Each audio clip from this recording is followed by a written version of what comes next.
You'll sometimes hear enthusiasts describe their car as a driver's car, and it's tempting to think that's just an excuse for not having enough power. But what they mean is that the car lets you experience driving. A driver's car doesn't isolate you from the road, it amplifies your connection to it. It makes driving engaging. So that got me thinking, maybe there are some particular characteristics that make something a driver's car. Greatness doesn't happen by accident. And today, we're gonna figure out how to engineer a car to give you a great driving experience. A driver's car might feel like a work of art, but it turns out it's built by science. Art, science. Da Vinci.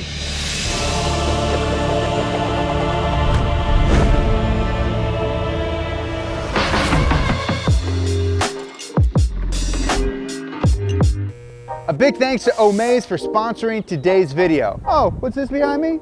Oh, it's just the 1988 BMW E30 M3, one of the most iconic BMWs ever made.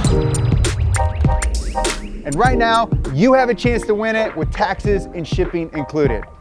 That sounds like a pretty sweet deal. It's got classic M3 badging, the wide body flares, and a raised trunk with a fixed spoiler. And all that's riding on 15-inch BBS Style 5 wheels. Oh, did I mention it's only got 27,000 miles on it? I got more miles on these boots.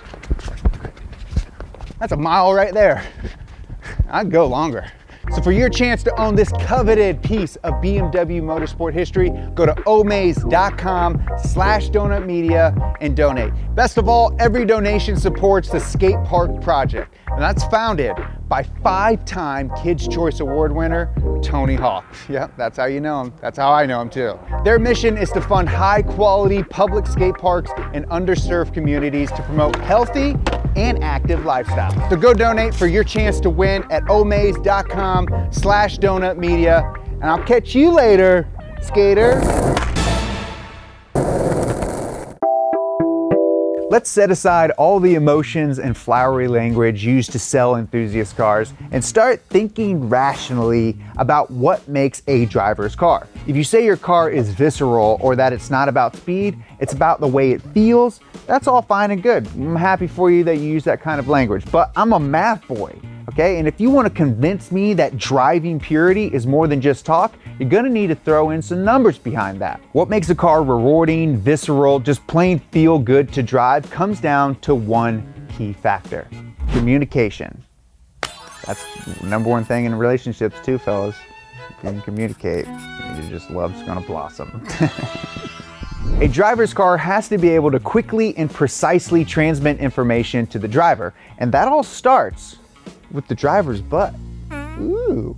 A performance seat has thick, stiff bolsters on the bottom and the back of the seat to hold the driver in position. Locks you in. Because the driver doesn't have to work as hard to keep themselves in place, that frees up their arms and legs to better control the car to pick up more information through the steering wheel and the pedals. With car seats, we want comfort and a good driving position, but we also want them to hold our body securely in place so we don't fall out going around a corner. The last feature is also what separates a communicative seat from one that insulates the driver from important information. That information isn't actually picked up by your butt. It's from your ears, but it's not sound. The vestibular system in our own bodies detect lateral acceleration when a car is turning.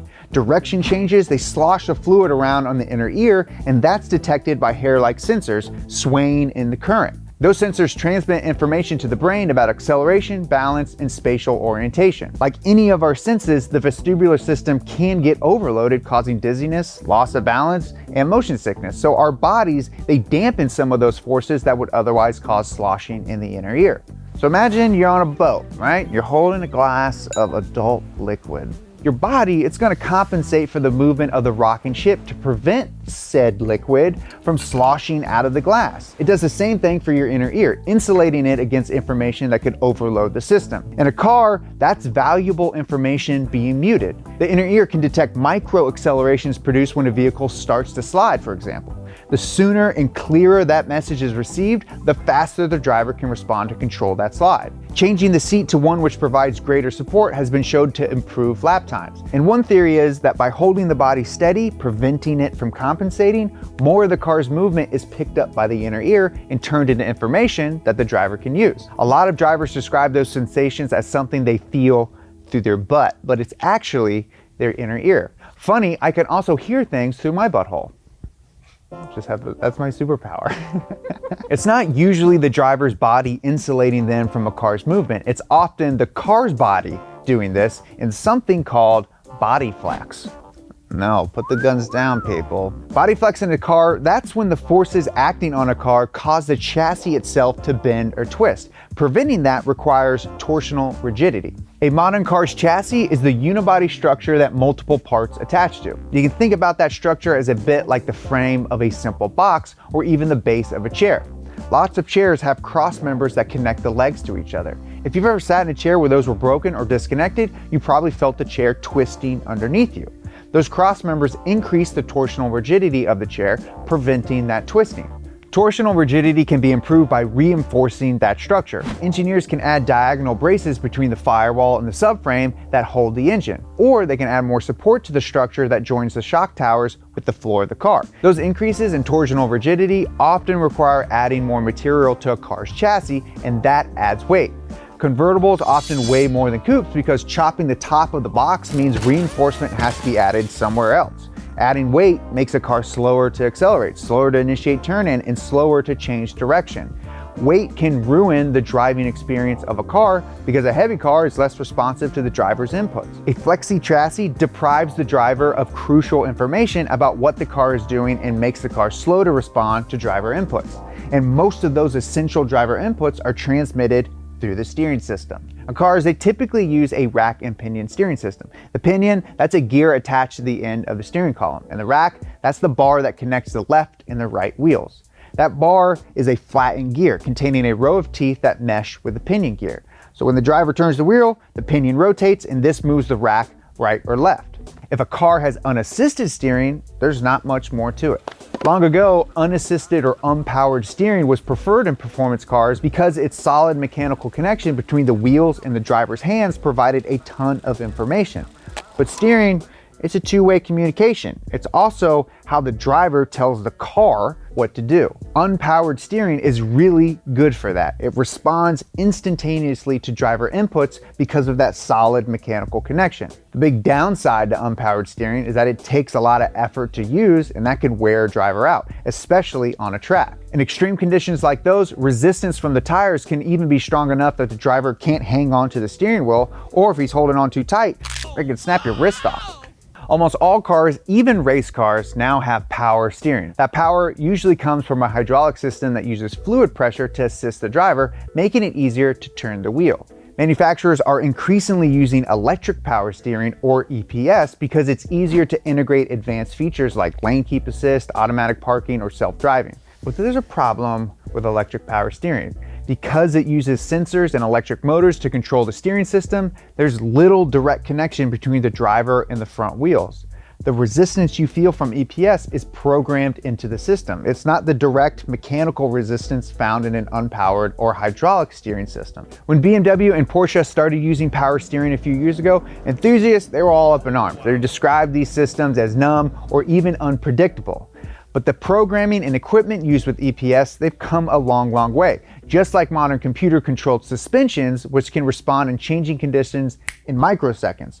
Modern EPS can give fast feedback to the driver and respond very quickly to give the kind of feedback enthusiast drivers want. Steering isn't the only way you communicate with your car. You scream at it, "Hey, what are you doing?" You just punch it. You're just like, "Listen to me, car." Yeah. Communicating with your car is a lot like relationships. When you're hearing something you don't want to freaking listen to, you just turn up the radio, just drown out that sound.